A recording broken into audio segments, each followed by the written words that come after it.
on our wedding day, we didn't find out till later, but one of my husband's siblings were in jail the night before. Wait, one of your who?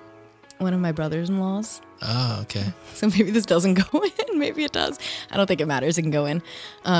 Yeah. So one of my husband's brothers was in jail the night before our wedding, and the family and everyone kept it from us until months after our wedding. And he showed up. It was literally the movie of like, he's in jail, like, I have to get to my brother's wedding the day of, and like families calling, trying to get him out. Put concealer over a bruise that he had on his. Did he get out? He got out. He was at the wedding. Wow. And we didn't know. And so our vendors, several people got their cars towed. Yeah. Josh got his car stolen, right? Josh got his car stolen at my wedding reception. He was one of the best men. I didn't hear about any of it.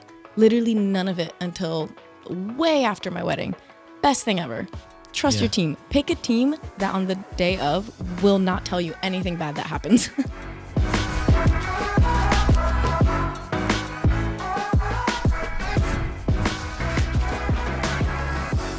No, I know you're judging me, so I don't know if I can do it. Can you leave the room for a second? Just come back. All right, here we go. All right, welcome back to another episode of Moving the Mountain, a creative leadership podcast. We have a very special guest today, Izabel Santes. Is it Santes or Santes? Santes. Santes works. I like overemphasize that. It's fine. She's been a video editor here at Move Mountains for, is it 5 years? I think it was 2018. Yeah, 2017. 2017. Yeah. Wow. She helped develop the entire vision of our videos and then passed it on to our other editors. So welcome, Belle. Excited to be here. That's crazy. Although when I first met Belle, it was Belle Jesus. It was. And now It's Belle a great name. Santes. Yeah. Oh. So we want to talk a little bit about self-development. This might be one of Belle's first podcasts ever. It's definitely my first podcast ever. Debatably last. I'm not sure when this is going to come around. Sometimes it hits and sometimes it doesn't. So we'll see. Right now, the thought is, do I look you in the eye or do Are I you look in the camera? No, I mostly like just converse and let the cameras roll. Okay, cool. But yeah, so we met in school when we were first kind of starting the company, and I had saw that you had done a vlog. It was like a recap of the school, some kids on the beach. Yeah. And what I noticed about it was really great storytelling. We thought then. We thought then. We thought then. And from that, you had, I think, shot it on an iPhone, edited it in iMovie. And so I had given you, I was like, hey, do you think you can edit a wedding? Gave you a drive. Crazy. I think you spent like 30 days probably editing John and Emily's wedding. The most requested video to this day. Is John and Emily. Yeah, they still reach out. Shout out to John and Emily. Do they? I think, they do. Oh. So I will say nothing negative about that video. Yeah, they're a great couple. But then I remember after about 30 days... you had like something happened in the project file. Oh yeah. It got deleted. Oh no, it didn't. Now I know. So, okay. Well, first of all, I never edited a wedding, and this was I also didn't know that one would get paid for such a job. She didn't get paid. I never got paid to this day. She's still doing it for free. I still don't get paid. This is a passion. And you mentioned, like, you just needed someone to edit a video. You saw this vlog. I'm like, all right, I'll give it a shot. Like, never done this before. I really hope you know that. Don't have Final Cut. And you're like, it's okay. I'll get you Final Cut. Yeah. You're like, pick a song from this website. And I'm like, I can't pay for this song. And you're like, don't worry about it. Use the watermarked and then we'll cover it later. And I think maybe a month into editing this video, or maybe at the 15th day mark, all the files unlinked. So the drive got knocked out of my computer. Yeah. And then all the files were read. And what I know now to just mean they're unlinked. And so all I had to do was select all relink files. And I spent probably 3 hours researching on the internet how to recover deleted files. I was fully trying to recover this project file. And it was just unlinked. So I restarted from scratch. And that's when I was like, I give up.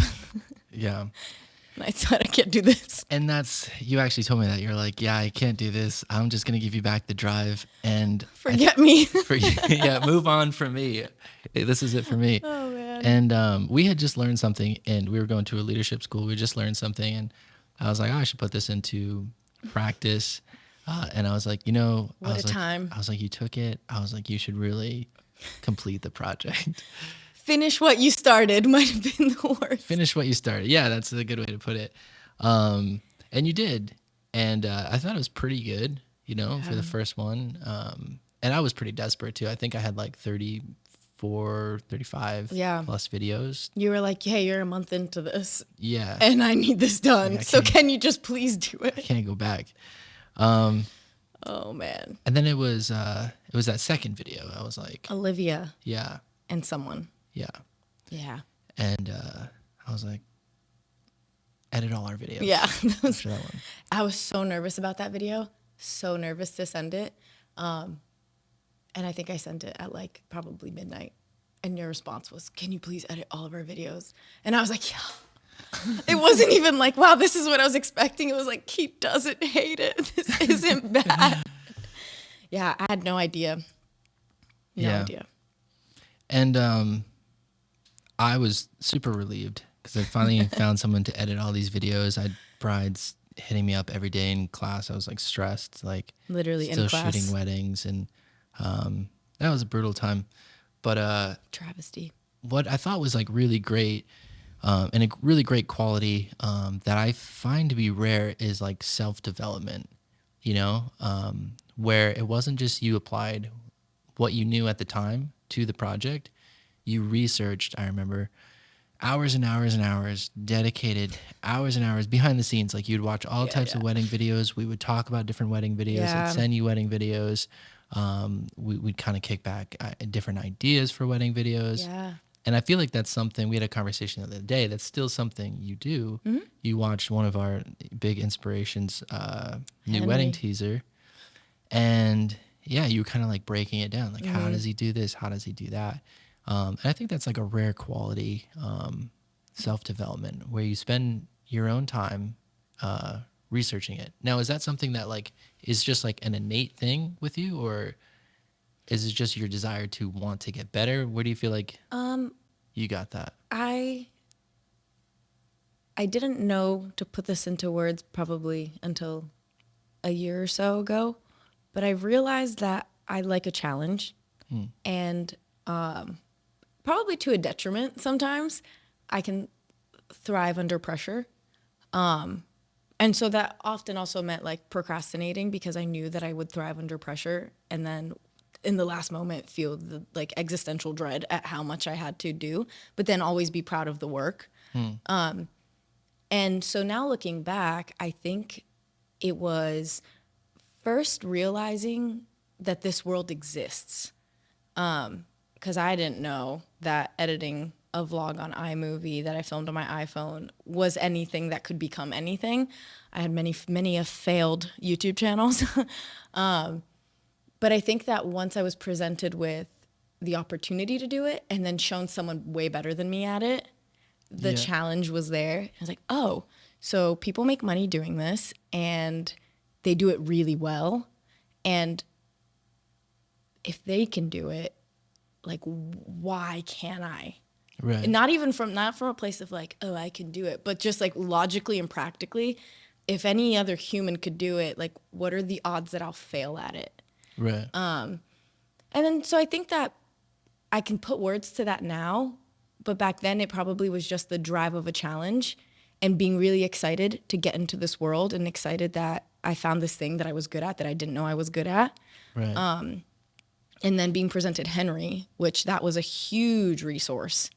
Like that was the Skype calls with Henry and him watching back our work and critiquing even my individual stuff was huge. And so I think I had a really good role model from a distance almost. Right. It's kind of having that mentor because it gives you something to aim at. Yeah. You're like, oh, okay, that's how good Yeah. something can be. Oh That's my how gosh. good you can be at your craft. His storytelling is so good. Yeah. That's my favorite thing about Henry. Anyone can make a good video, but something that always sticks out to me is his storytelling. And he can get you in on a 10-minute video where you feel like it's been 2 minutes. Right. And that was, I remember early on, a discussion that we had where it's like, we were watching all these different wedding videos and we're like, when do we check out? Right. You know, is it at the 7-second mark? Is it at the 70-second mark? Right. Is it at the 7-minute mark? Mm-hmm. You know? And it was just like, well, why are we checking out? Mm-hmm. And I feel like that was like the early stages of what we would call like our template Yep. for our videos. The skeleton. You know, how do you hold a person's attention? Yeah. And it was also kind of the development of the shot list too, Yep. of like what to focus on and then like what to kind of disregard on a Yeah. wedding day. Yeah. But that is something I think about your videos where you're right. Anyone can kind of maybe copy a video, kind of put in the clips in an order that makes sense chronologically to the day. But then it's just like making a narrative that's actually compelling. Right. And like pulling you in. Yeah. How do you do that? Well, I'm a girl. No, maybe that's controversial. What is a girl? A biological. That kind of podcast. Well, I do think that I am a natural romantic, and I think that brought me an edge in a world where editing, I think still to this day, there's nothing wrong with it, but I think that there's a lot of guys that edit. I don't think that there's anything wrong with that. But I just hadn't seen, like, my role model is Henry in editing. You know, I don't necessarily have a girl editor that I'm looking at. And so I think that I was able to see a lot of people who are good at Final Cut, like good at editing. And then I'm more of a romantic. And so I'm hearing this person's wedding vows and I'm crying. Right. You know, like to this day, I cry when their vows are good. And I've seen hundreds of weddings at this point. Right. And it was like, I noticed there's something called the female gaze. I don't know if we talked about this before, but it's the difference between a man and a woman. Like they've done experiments and someone, I don't know, maybe someone can disprove me. But from what I know, when you show an image to a guy or you show an image to a girl, there are certain things that their eyes naturally gravitate towards. And for women, it's called a female gaze. And so I remember I would notice the hand like on the arm in this wide shot of like, I don't know, the couple was posed together and I would notice the glance between them. And it's just something like the female gaze is attracted to something different than the male gaze naturally is. And I, again, didn't know that then, but those were things that I noticed and therefore I wanted to draw out. And those are the things that make you feel. And I think like, you know, it's the brush of the hand, it's the glance when no one's seeing, it's the smile, it's the playing with the fingers, it's all of those little things that are actually tiny little parts of this grand shot. The landscape is beautiful, but the romance, like the moment, is actually in the hand, you know? And I guess then I just gravitated towards that. Yeah. And I have noticed that with like, you know, some more inexperienced editors where they got the shot, but was it the moment? Right. You know? And a lot of that huge. too is just like within like a ceremony. And it's just like, why did you put that shot there? You know, is that, you know, there's like, why don't we scrub through that angle a little bit more and really find, you know, the emotion in it? Yeah. So I think that is big. You definitely need a huge amount of attention and detail for the films. And I think you got to really know what you're looking for. So I think you kind of put that together early on and maybe just were pretty intuitive with it. And we're able to kind of draw that out. I definitely think in the beginning it was a lot more just that intuitive feeling. And I didn't know actually practically. If you asked me to break it down back then, I really couldn't. Well, we were also like trying some like crazy things too. Like watch some of our older films and it's just like. I've made some bad song choices. It was like the Stranger Things like theme song with one of our, I Okay. think this Victoria's wedding. Yeah, I picked that song. It's not a good song. You didn't necessarily like it. The couple didn't like. You were like, all right, but let's try. Yeah, let's try it. And then we purchased the Zoom transition. Yeah, the Zoom transitions. We purchased the pack, and so all the transitions were like zooming into the ocean and then back out to a portrait. And we delivered it, and the couple were like, oh, maybe another song. And then we changed the song. They were like, actually, let's go back to the original. Yeah, they like Thank the original. God. Yeah. That was risky. Wouldn't do that again. And we've done some things like that were just like, I feel like, is my posture okay? Is that angle okay? My posture is terrible, and I kind of... You're like forgetting. Yeah. Also like... Just rearrange real quick. I should be out like here. That's fine. You can see your posture. I can't. You can't see it? Oh, I didn't see that wide angle. Okay. Well, I'm sorry, Mother. I know. I was like... Yeah, this is me all the time. Like a That's what floating happens head. when you work in front of a computer. Yeah, right. All day, every day. But yeah. So that couple, they ended up being happy with it, but there were definitely some things I think that we were just trying different things. Oh, in the yeah. beginning. And now I think we really have a look and our voice down. Yeah. And it's very refined. And it's so subtle too, because like I watch some of your films versus, you know, some of our newer editors' film, and I almost can't like. It's like I know this one's better, And I don't know why. and I don't know why. It's Yeah. like the storytelling, or it's just like it's all these like very. Wow, I'm just getting Subtle things. complimented. That's why I brought you here. Oh, thank you. Should do this more often. I know, right? Just come on the podcast whenever you're down. I will leave so prideful whenever you're down.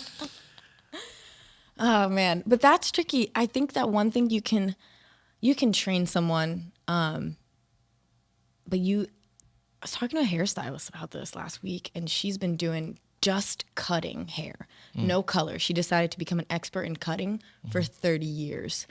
And so she analyzes your Hair looks facial- great. Oh, thank you. I went to her.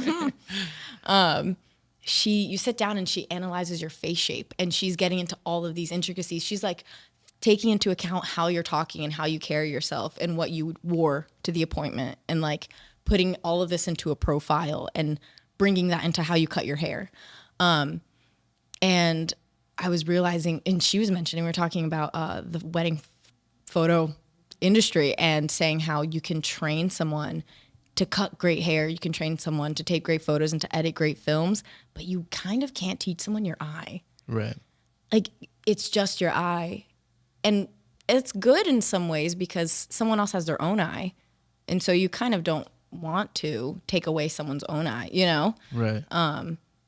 But it's hard to just teach someone something that's like so connected to even just how you process and who you are. I think that's how it is. It's like kind of how your brain works. Yeah. And like how like, you know, How you synapses- think. Yeah, how you think. And Yeah. like you visualize things and you think about things. You know, someone who's like super OCD kind of sees like a lot of things that like bother them. And in a way it makes them good at something because, Yeah. you know, they can arrange things in a certain way that make Yeah. you feel better. That other person could sense the difference maybe, but they don't know It's felt. why. Yeah. Well, you're like that with photo, I think. Like, It's my well, turn. your turn. Yeah. I remember like in the beginning, maybe I had good storytelling, but I had trash color, you know? Yeah, color is tough. And the amount of notes where you'd be like 2 clicks magenta, and I'm like, I don't see a difference. Yeah. But you could see a difference. And I think that it took a long time before even I could see a difference. And so to that, I do think you trained me in part of your eye. But ultimately, no one's ever going to see color the same way you do. And that's why you're going to look at a photo and be like, hey, like 2 clicks too warm, you know? Right. And that makes a difference for you, but maybe not for someone else. And maybe not even for the couple. Right. But it's you. I think it's like some degree where it's just like, you know, people can look at certain things and or it's better, but they don't know why it's better. Mm-hmm. You know, it kind of goes back to that. It's like Yeah. they can sense it, but they don't know what it is. Yeah. And I think it's all those like very granular things that we spend a lot of time, like all the minutia that we poured over, like, you know, how is this transition, or how is Yeah. this shot, or, you know, how is this color? Yeah. that really kind of helped, I think, elevate our films in the industry. But yeah, I think that about wraps up the podcast. Wow. Yeah. So back to self-development. How do you feel like, again, was that something that was, you just kind of do naturally? Is that like birthed out of passion? I love video editing. Anything you do for too long, right? Anything that even your passion can feel like work. But at the core, I still love video editing. And so I think, like, to this day, I'll watch one of Henry's teasers and I'm just intrigued by how he did it, And I don't know if I ever lost that. I don't know. Maybe I'm just still attracted to a challenge. And I see, well, now I almost can't help it. I feel like now when I watch a video, I can't help break it down. Right. And think about it. There isn't like, I almost can't, it's like, you can't turn it off. Now you watch a movie and you notice every single angle and a single camera, like you notice everything. You can't help it. And so I kind of feel that way with video. And every wedding video I see, I can't help it but be like, oh, I know how they did that transition. I know where they bought that flare. Or I know, I see what they did here with the music, which I think that was a huge part of it too. But I don't know. I honestly, I think like even my belief in God and like the fact that like biblical principles, I think really played into it. Like we are told to do everything that our hands find to do with excellence, right? Giving it our best. And I think that, that's more of nurture versus nature. Right. It's the things that I feel like I've been hearing my whole life. And so the realm that I was raised in was also that like, you can't just quit. Like you can't just drop something. I think I had the encouragement to face a challenge. A good mom, Yeah. to be like, don't give up, like don't quit, figure this out and encourage all of that adventure. I think now I'm navigating how to take that like self-development and self-growth into practical steps. Because once you've been doing something for long enough, right, like I feel like you kind of start going insane. Yeah, and you edit, quite a lot of films. In the 5 years, you've probably done 300 films. I wouldn't even know. The list has never stopped. Yeah, you're pumping out 2 a week. Yeah, that was quite consistently for a few years. So it's like, yeah, that was wild. Where do you go? Does that get monotonous for a creative to just kind of be doing the same thing? Like, how do you stay into the work, and how do you kind of keep pushing? So there's inspiration, and then I think there's just getting what you need to do done. And I think certain days are going to feel like one or the other, and you kind of just have to push through regardless, because it does get, I'm sure you've experienced with photo, it does get monotonous, where you're like, I can't look at another wedding dress. I can't do this. And so when that happened, that was when, we started developing the skeleton of what made a good film. And I think then, a couple years ago now, 2-3 years ago, was when we started really breaking down what part of the song do we transition into bride prep? What part of the song do we transition into groom prep? And why does that feel right? And that, I think the creative world needs that kind of structure if it's going to be done with volume. Yeah. Or else that's. But even with that, there's like a cadence to it where it just feels better, And I remember you mentioning that to me. You're like, oh yeah, I transition it at like certain points, and like when the chorus hits, like, and you had planned it all out. Yeah. I was just like, what? I didn't even know you were doing that. Like, and it's one of those things where it's just like, yeah, it's a good film, but you don't know why. Yes. And there are all these things that are kind of go into it. And I kind of realized the same thing, like with our shot list. And then once I kind of developed that, once you develop the editing system, Yeah. you're able to like train up. You're able to teach someone. Other people, you can teach it. Yeah. Yeah, because it's not just like, oh, it's like. It's all me. Right. Because then it also morbid, but it dies with you. Right. Like if you can't teach someone what you're good at, then that's it. Right. But yeah, that was a huge blessing in a way, like the template and the formula to our Yeah. films. Game changer. It really was a game changer. Yeah. The music was from the beginning. I've always been inspired first and foremost by the song Yeah. for every highlight. To this day, I don't actually think I'm a true creative. Like I've been thinking about like that word, and there's like people who are true like creatives, and they're the people that are in the outskirts of society creating crazy art and like probably don't care about anything other than art and surviving. Right. And I'm inspired by those people. And so I need their creativity. The crazies. The starving artists. Right. And like I realized that I'm not a starving artist. And that's okay. But I need the starving artist that's creating great music, that's creating great art, because that's what I'm basing my inspiration off of. Right. And so when I hear, like when I'm picking music, I'm scrubbing through and I'm looking at the couple's portraits. And as I'm listening to it, I'm watching through it and I'm seeing, like you can match a vibe. Like what song that they choose for their first dance is going to tell me a lot about them. What dress did the bride pick? That's going to tell me a lot about her personality. Not that we're just going to categorize people, but we're pretty categorizable as humans. Yeah, no, we really are. Weddings all look the same, low key. Like, right, the structure of a wedding, few things change, but no offense. No offense, mine did too. You know, I'm not married. but I think we can tell a lot about someone, and so I can be listening to a song, and like Jason and Kristen, for example, their personality, like the dress she chose, the color she chose for her wedding, the location she chose, told me so much about who she is, and I've never met her before. Right. Still to this day, haven't met her. I'm holding on to that. And this is really good too for like brides. When it comes to choosing music, that's always something that we tend to get hung up on. Yeah. When brides don't have their music selected or they do choose a song, what do you prefer? How important is the music in a film? It's a great question. Yeah. You know the answer. Yes. Of course, I think the best product you're ever going to get in a creative world is when you give the artist creative freedom. I think the best films we've made, we've had the freedom to choose the songs. Yeah. And the brides have always been the happiest.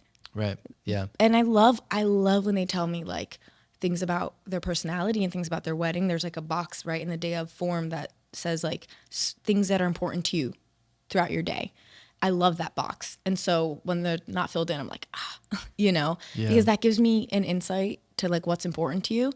Now when that box is filled in and then choose for me is checked off, it's like, great, now I can really work with something here. And I think I'm going to produce something that you're going to love because you're telling me about yourself and then you're trusting me to take that and then do what I do best. Right. You know? Yeah, I think sometimes brides or couples will choose a song that maybe they just like, you know? Maybe they like country music and they pick a country song. And it's kind of like difficult to edit too. It's hard to find emotion. It's just never good. To that. No offense. Yeah, no offense. No offense to anyone who shows in a country song. Yeah. You know, or there's like a popular song, you know. Yeah, it's almost one of the worst choices. Yeah. I think Ed Sheeran, yeah, I think comes country up a lot. is better. Choosing an old school country song is better than choosing like something that's poppy. Yeah. Because that's just gonna date your film. Yeah. And then there is a song out there by I think Christina Perri. I think it's called 1,000 Years. Maybe. Actually, it's not a terrible song to edit to. It's like pretty emotional. No, it's great the first time. Yeah. Maybe the second time. But you know, if you're looking for like a very creative film, you might not. You're just not gonna get it. Yeah. Well, it's always like, you know, can I have Christina Perri 1,000 Years? But I really want a party feel for the dancing. Right. It's like, okay. Yeah. Sorry. One or the other. Right. Yeah. So song choices probably, would you say it's the most, I almost feel like it's the most bedrock, important. it's the foundation. It's of absolutely. yeah. Absolutely. I've seen the most extravagant, beautiful weddings and the films were what I would consider mediocre in what it could, in comparison to what it could have been Right. if we were just given the freedom to choose the music. And I think the couple would have loved it. And it's like, man, you book your florist and you tell her the colors you want, or him, whatever. You tell them the colors you want, and you trust them to create the bouquet and the decor. You tell your planner the vibe you're going for, and then you trust them to execute. And then you hire a videographer, and you're like, well, I want this song and I want it this way. Right. It's like you trusted all your other vendors to come through. Right. Trust me on this one. And a lot of times I feel like couples go with us for a reason. I would say a good percentage of them. So yeah, I think that is, it's trust. I remember I commissioned an artist to paint this painting as a gift for my brother. And I had a concept, and I went to him and had a color palette. And I was like, these are the colors I want. And it was going to be like his room with like this radiator and like steam coming out of it. And I gave it to, he's a tattoo artist, but he's also a painter. And yeah, I don't know how many months it was. And he's like, oh, the painting's ready. You can come pick it up. And it came through, and it was just like totally different. But it was like so outside of my imagination. Yes. And I was like, Did you like it? I loved it. Okay. Yeah. I'm like, oh, this is either going to prove my point or derail it. Yeah, no, I loved it. And I was just like, Better than what you could have thought of. better than what I could have thought of. Yeah. And he did this thing. It was like a reflection of broken glass. That's and there was so like cool. These flies and the steam. And it was all these other different colors that I didn't even mention. My brother still has it hanging up. That's so cool. And he did it on like a canvas too. It was like super skinny and like very, very tall. And I was like, this is sick. And you trusted him. I trusted him. And the product was better than if he would have just done exactly what you asked for. Yeah. Yeah. So, I mean, I think that's just point there is if you like the vendors that you chose, kind of trust them to do their thing. I think what we've developed too is I think the playlists help. Yeah. And so, when we send the brides the playlists and they choose from those, it gives the couple an element of control if they're really seeking that. But then also keeps it within the realm of like, okay, we can work with this. And I thought that I remember when we did that was kind of revolutionary too. Yeah. It was like, can you curate this playlist so that we stop having to edit to the same songs? I think it can be very overwhelming for couples choosing music for their highlight. Yeah. Because these websites have Oh my tens gosh. of thousands of songs. Hundreds of thousands. Yeah. Yeah. So it's definitely up there. So to go through all that on top of planning a wedding, now they're tasked with like, all right, I have to go through this entire library of music. And who likes to do that? I barely like listening to music. At this point, I can't even listen to it. Yeah, no. But I do think it's the most important part of a highlight. It will determine the vibe. And I 100% draw all of my inspiration on the music. Yeah. For the Cali wedding, for example. I spent probably a whole day listening to hours of music. Wow. And I picked a couple songs. I would drag them in. I would edit with them a little bit. They weren't it. Took them out. And then until I found the sound that I was looking for in my head. And I knew it existed. And I could see that it would fit the vibe of the bride, like the Palm Springs vibe. Yeah. And so I just needed to find that song. But instead of the bride sifting through hundreds of thousands of songs, I got to do that for her, Right. And it took me a whole day just listening and trying song after song after song until something came together. And then once it hit, it was like, yes, this is it. And then you just knock out so much work. Right. I feel like once I find that song, that's it. I'm like, I see the whole highlight come together in my head. And so now I know 2 other songs that I need to look for after I have my core song. So the first song I picked was that that first one. And after I found that one, I knew that I wanted a really dramatic beginning that was very string heavy. And then I knew that I was going to need something kind of funky and party for the reception. But until I found that first song, those songs couldn't have existed because that vibe was the vibe I needed to set into concrete, set into stone. But then after I found that one, finding the other 2 were easy. And I love that. That's probably one of my favorite videos And it's so true because you really capture that. Like, it's such a party vibe. It really feels like her wedding. And then the font that you use and the color for the Oh, the font, pink. like, it just pops and it just, like, it's so fun. It's It the really song. works. Yeah, it really is. There's been songs too where, I mean, I'll leave revisions on the videos. We use Whipster for our review tool. Shout Sponsor out to this. Whipster. Oh, hold on. And a couple weeks later, I'm like singing a song, and that's when you know it's like a great song. It's like you hear it once or twice because I'm doing reviews on the videos, and I'm like, oh man, what song is that? And there's been a couple times I've texted you, What's that song? Yeah. and I think there was a really good one. It's called Sucker. I forget the artist. Oh, I'm just a sucker for a happy ending. Yes. Kick off your shoes. Yeah. Such a great, like, happy, upbeat song. Oh my gosh, it's so good. Yeah. And I remember, like, I like looked it up on Spotify. I was like, I don't know where I heard the song. This is great. And then I realized, like, it was in one of our wedding videos. Yeah. And I was like, felt a little weird, like, listening, because I'm just like listening to wedding videos. But I know. but I was like, this is a great song. Yeah. Yeah. Indie artist. I looked him up. Yeah. They're usually really small. Yeah. Music Bed is like great for music. They're almost all indie artists Yeah. that aren't really well known. We offer 2 websites, Firefly, but Music Bed, if you're listening. Music Bed, man, So yeah, Whipster, takes the cake. Music Bed, Sony, Firefly, Firefly. if you want Christina Perry, Yeah. or Ed Sheeran. Yeah. They serve their purpose with like Yeah, the more trending, poppier stuff. and ultimately, the couple's gonna be happy with what they want, right? Like the bride, even if they pick a song, like I've years ago overcame that. Even if I don't like the song, if it's what the bride wants, it's her video. She's the one who's gonna watch it forever. Right. I'm not. So ultimately, I think I'm also okay with that now. I used to get really hung up on it before because I'm like, this is making my product look bad. But now it's like, no, the customer got what they want. Right. And so they're also going to write the good review because they had a great experience instead of me giving them something they didn't want. Right. Yeah, and I think at the end of the day, it's just like you want whoever's watching the film like to be happy and love it. Like, Yeah. it was one of the last weddings I shot. I think it was like Matt and Sam, and they wrote a review. They like loved their film, and it's just like that's a great feeling, where it's just like I think it's a very solid film, but I'm not sure if they chose the music or not. But again, I thought it just came out really great, and they were super pleased. So it's like, I'm happy. Yeah. I know. And I think that I have that internal struggle of always wanting to do something, like push myself, Right. and want to do something that's new and creative.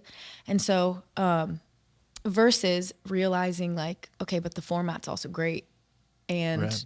that works. And it's hard because like when you're kind of reproducing yourself and even like you get that structure and you can train someone, now the challenge becomes what's the new thing for me? Right. Like I can now watch a highlight and break it down, or I can like now we have this thing written down where we can now like give someone a formula of how to make a great film. Now what's the new thing for me? Right. And I don't know what that challenge is, but I think that there's a lot to unpack there.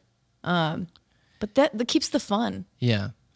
Yeah. I like you go from like doing to teaching. And I remember like going through that a lot where it's just like I was doing so much and I got like really burnt out on the shooting aspect. And then I found like other things to kind of do with like, Yeah. even around here, like today I just worked on organizing stuff. I just needed like a break from the day to day. It's funny. I don't know if you've ever felt this, but working a job where you're like having to be creative, I've found myself like daydreaming of an office job before and just filing cabinets. Yeah. Oh my gosh. I have many a daydream of just like being handed a stack of paper and being told to file. But it's like, you can't win no matter what. Like that, everything is going to get old.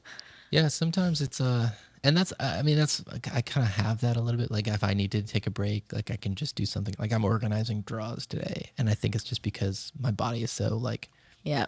spent from this weekend of shooting that I'm just like, yeah, this is all my brain can handle is like very, Yeah.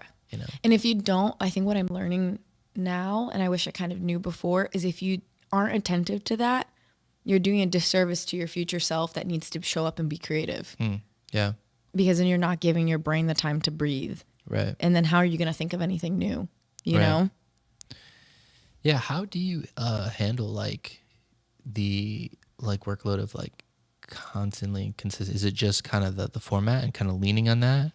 I think if I need to, if I'm feeling like I'm drained, and then when you're drained, you still have to pump out, then that's where the format is heaven sent. Because you know that you can fall back on something that's going to be good no matter what. But I also think that, again, I'm trying to work through this currently because I know that I work well under pressure. And sometimes my like most creative ideas come when I'm down to the last second. And I did it to myself. No one's making me do that. Like Right. the freelance life. No one's making me, you know. But sometimes like because I can give myself the time to focus on like, man, this first 30 seconds just doesn't feel right. Sometimes I'll just get stuck on it. And because I can give myself the time, I'll just sit and I'll think on it. But then it's not until the last day where I finally tried something and it finally clicked, and then everything else will come after that. Right. So I don't know. I'm trying to navigate that currently, trying to figure out how do you take passion and inspiration and even put it into a box of like discipline and organization when you kind of like there's the skeleton that you can rely on. I don't know if you feel this, but like sometimes it's not fun relying on the skeleton. Right. And so sometimes it feels like maybe if you've gone back to the format so many times, it can sometimes feel like the format is no longer good, even if it still is. But maybe it's just because you've done that format so many times that your eye is just tired of seeing it. Right. And so, but you have to do it. Like you have to rely on what's good until you can come up with whatever that new thing is. Right. Like if something comes naturally, it's like refreshing. Right. You know. But it is tough because I'm the same way in the field. Like I stick to a script. Basically, Yeah. I have a shot list that I get, and it's sometimes it's like fast paced. Like you don't have time to like really be creative. There are things you got to do, things you got to get set up. Things, And it saves you. Yeah, it saves Yeah, you. it saves you. You know, but yeah, once in a while, it's just like be nice to be creative and like do something. It's funny because different. It's such a creative world. Yeah. Yeah. And No, yet, it's true. It's like not. It is, and it's. I don't know. Well, I think if you're going to do, so you kind of have the experience too, where you can kind of dictate your schedule and be able to decide when you're going to be creative, when you're, you know, and so there's either the steady corporate format of doing volume and that structure is great. And then there's also the freelance structure, which I think most creatives end up or naturally gravitate towards, because the people who are typically in this world want to sleep in, and because they work best starting at 3 p.m., you know, Right. or whatever that is. I know I can't focus at 9 a.m. But I forgot where I was going with that. Yeah. I lost my train of thought. Well, no, I agree with you. Yeah, like I think creatives. I mean, I work best at like probably. I start functioning around 2 as a human being. Same. Like it takes me a long time Yeah. to like start. And you could force yourself to work until 2, and then from 2 to 3 get the same amount of work done Right. that you just forced yourself to do from 8 to 2. And I also work better when like people aren't around. Same. So it's like sometimes I'll just go up, you know, to my office and like I'll just work in my apartment. Hermit. Yeah. Yeah. Because I'll bang through whatever I need to get done in like an hour, and I'll get Yeah. a day's worth of work done in an hour. And I think both come with its challenges. Like I very much so think that the freelance world can look very glamorous from the outside because it's just marketed as like, oh, you have your free time and you can do whatever you want. And if you function at 3, that's great. You can.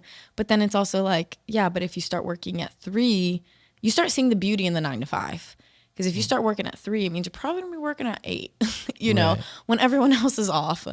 Right. And so I think both have its strengths. I love being able to be okay with the fact that I start functioning as a human around 1, 2 p.m. And then I can bang out a lot of work. But I also see now the value too in the 9 to 5 where it's like you leave and like the work stays there, Right. and what you got done, you got done. I think as a freelancer, you carry a lot of that to bed with you. Right. Oh, I only got this far today because Yeah. of XYZ. And now tomorrow I'm going to have to make up for that. Right.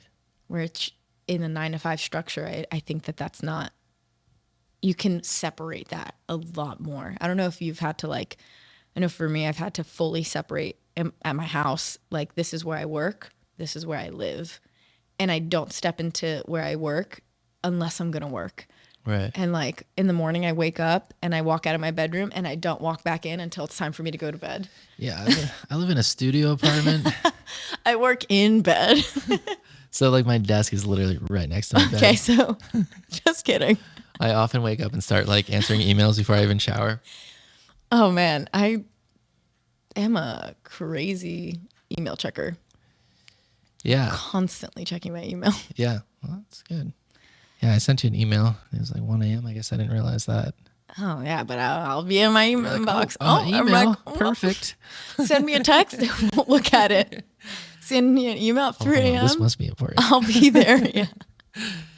Gets a response. 4:30. So, huge thing that was a game changer for us. Where you helped onboard really our first like second editor. Yeah. And Shout out to Jan. yeah, shout out to Jan. I think we're gonna have him on the podcast this week. Hey. He's actually shooting an engagement session right now, Wow. which he didn't know about, and so he's on his way to Maine. Oh. He left and early. he didn't know about that.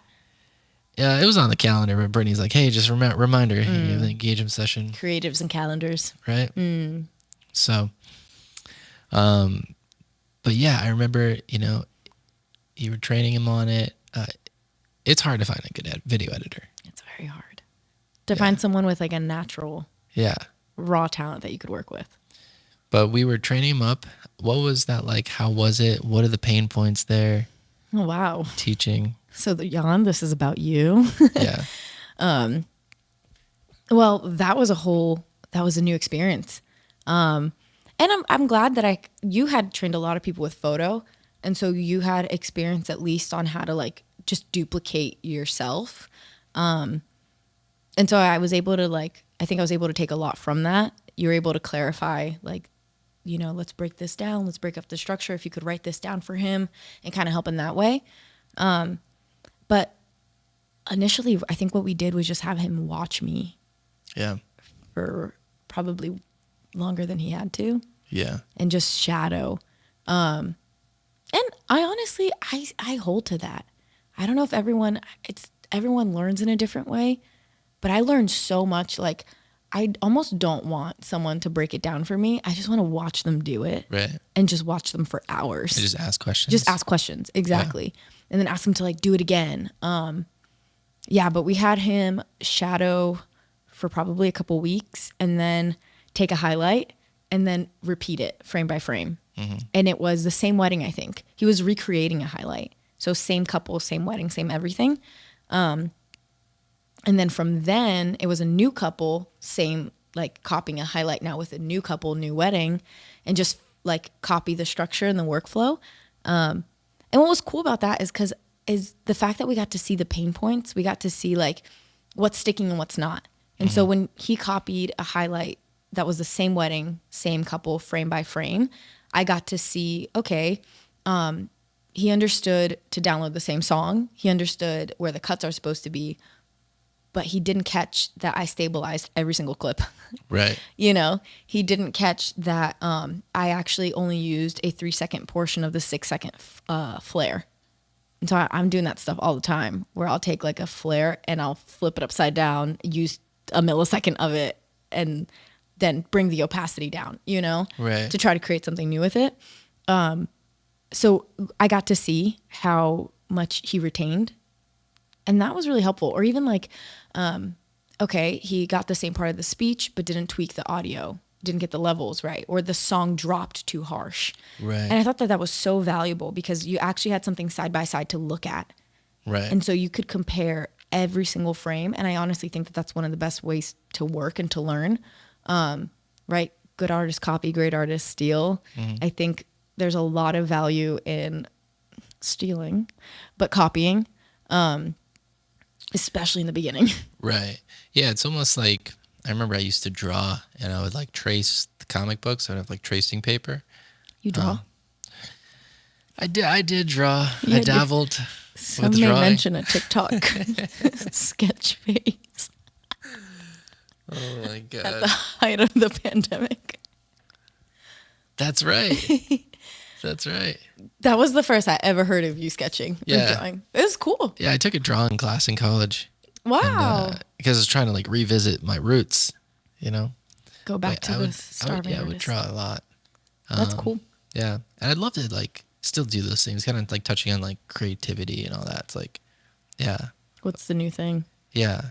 Because there's like a lot of like being creative, like it's like therapeutic, I feel like, just like drawing or writing, not for like anything, but just to like create. Yeah. Yeah. Huge tangent. Yeah. I think I suck at painting and drawing so bad. So bad. Cannot draw to save my life. And so those activities are typically stressful for me. Have you tried to paint? Yeah, it's real. I've tried so many times. I'm just bad. And I know you can't technically be bad at art, right? Yeah. Like, I mean, yes, you can. Technically, you can. But hypothetically, art is what you make it. But I'm just so bad. And therefore, I can't. Like, people paint as therapy or like color. I can't. It's stressful. I don't know. I haven't necessarily found what my go-to thing yet. I mean, maybe reading. Well, you also sing. Oh, la la la. yeah. I guess Further you're tangent. right. Further tangent. Jan, this is no longer about you. We're completely off the podcast now. No, this is. Yeah. So, yeah, but you do sing. I do sometimes. Yeah. Yes, I do at my church. Yeah. I can be like, oh no, I don't. But it's not like a passion of yours to sing. Well, I love worship. Mm. So I don't necessarily love, like, I'm not trying to become like a paid singer. Right. I just love worship. And I think that, yeah, it's like something I could spend hours doing. And so So I just want to make sure the cameras are still rolling. I'm like, what are we looking yeah. And maybe, that's part of that. I think if you're going to do a job that's creative, you need to also be in different kinds of, you Right. play. Other outlets. Yeah. Yeah. And I'm sure that that's helpful too. Like I don't play, and holding on to those things that you're actually not even doing for anyone. Like I am an amateur at the piano, but I know enough to play and like Right. for myself. Right. And so I'm never going to have to do it in front of people, hopefully. And I get to just sit at home and no one else is going to hear it. And I love it. Like I could just sit and do it for hours. Right. And there is like a relaxation because you're like, well, this doesn't even have to be good. Right. Half of my piano doesn't even work. I need something like that. I love the piano. I love playing piano. But yeah, I think it's the same thing with painting too. I don't know how we got on such a tangent, but I think it's the same thing with painting. We'll bring it back. We'll find a loop. Because I felt like when I started painting, not that I didn't get like too far with it. I felt like if I kept going with it, could have been like, pretty decent at it. Mm-hmm. But I think in the beginning, like people try to be perfect Yeah. at everything. It ruins you. It ruins you. Yeah. And it's just like, you have to allow yourself to be bad. To just suck. Yeah. Just like let it be what it is. Yeah. But you also have to to get better. I think you have to be honest about that. You have to be able to, tell yourself, watch it and realize, oh yeah, that wasn't good. Right. And I think there's like some level of like grace that you give yourself when you look at your work. Like if you looked at your work now versus like your work from a year ago or 3 years ago, you'd be like, wow, it's atrocious. Super judgmental. Yeah. Super judgmental. But yeah. in the moment, It was like great. a lot of times you'd be like psyched off your work. Well, I think that what you were saying is so true, that you have to allow yourself to be bad, because if you get so caught up, especially in the beginning, at being perfect at it, it will ruin you. And I think that might have been one of the keys to the success in the beginning. Like when we were just trying to figure out, why is this video good? Right. Like we almost naively were like, whoa, this is awesome. And we were just excited about the product. Right. And then I think that just brought so much freedom to it. Instead of it being like, this is what it has to be, this is what it has to look like.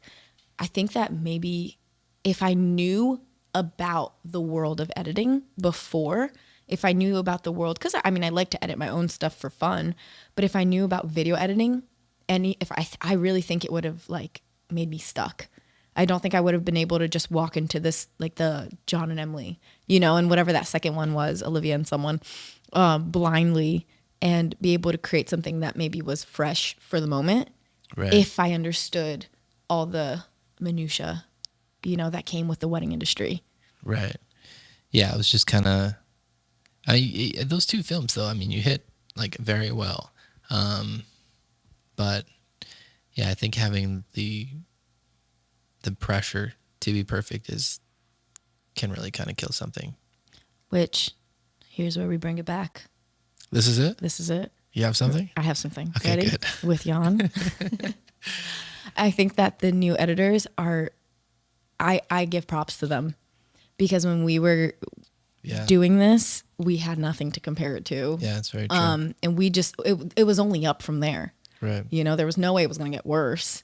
And now editors are coming in to a format, a structure, this is how we do it, and a shot list and an expectation. Right. And so there already is pressure. Yeah. Like when Jan came in, like I applaud him, because he was walking into something that was already created. And so it wasn't like he was just whatever's at the top of your mind, create it. Has its pros, has its cons, but I think that it's a different kind of pressure that I didn't experience. Yeah. It was a different, Yeah, that's so true. And I would say like, even like the newer editors kind of coming in, it's like, there is that pressure, because in the beginning, your films were what they were. Right. And there was nothing to compare it to. Thank now God. It's like the newer editors, like the films have gotten so much better, and now they're expected to perform at that level, so. Yeah. Geez, and what's feel bad for cool, sorry guys, can't go back. What's cool, and I think at the beginning I was getting caught too, and even like when training, how to teach someone my eye, right? And how to like, that's the code I have to crack. I can teach you exactly what I do, but I haven't been able to crack my eye. How do I train you in my thought process? And what I think I'm realizing now is that this might be offensive, but some people get it and some people don't. Whatever it is, some people get it and they just get it. And then some people, they can follow a structure, but they just can't get it. Right. And whatever it is also unique to that person. It's just it though. Like whatever Jan's eye is doesn't have to be my eye, because his eye, if he gets it, that's going to feel just as right. Right. And I think that that's where it's hard to find people. Right. It's hard to find people that get whatever it is. And I think people can eventually get it. Yeah. Some people can, but it takes them maybe longer. Yeah. And that's where you're just like, oh, okay. Yeah, they got it. Mm-hmm. But yeah, it's very, very true. It's very true. And it's tricky. It's hard, because that you're never going to be able to write down. Right. Yeah, that's just something. It's just like, all right, You're just got born. it. Yeah. It's why some, like, you hear people with incredible voices or playing abilities that will never make it. And then you hear someone who maybe doesn't have as good of a skill technically, but they're huge. it's just something. Right. You almost don't even know how to describe it. Yeah. That's so true. Well, that's probably a good place to wrap. I'm trying to keep these on the shorter side now. What time does it say? I don't even know where the time is. Yeah, we've been rolling for about an hour. Huh? I think it says, yeah. Yeah, it's just over an hour. Is this where I say my social security number? Yeah, so just look into that camera over there. Give him your social security number. 857. No, that camera. Oh, right there. okay. Yeah. 857-434-21. That might have been too many numbers. Yeah. 44. That was actually your number? No, absolutely not. I'm not stupid. All right. Well, Belle, thank you so much for being here. This is fun. This has been another episode of Moving the Mountain, a creative leadership podcast. Boom, boom. Guest Izabel Santes. Thanks for dropping by and sharing your insight on video editing. Thank you. Ears are sweating.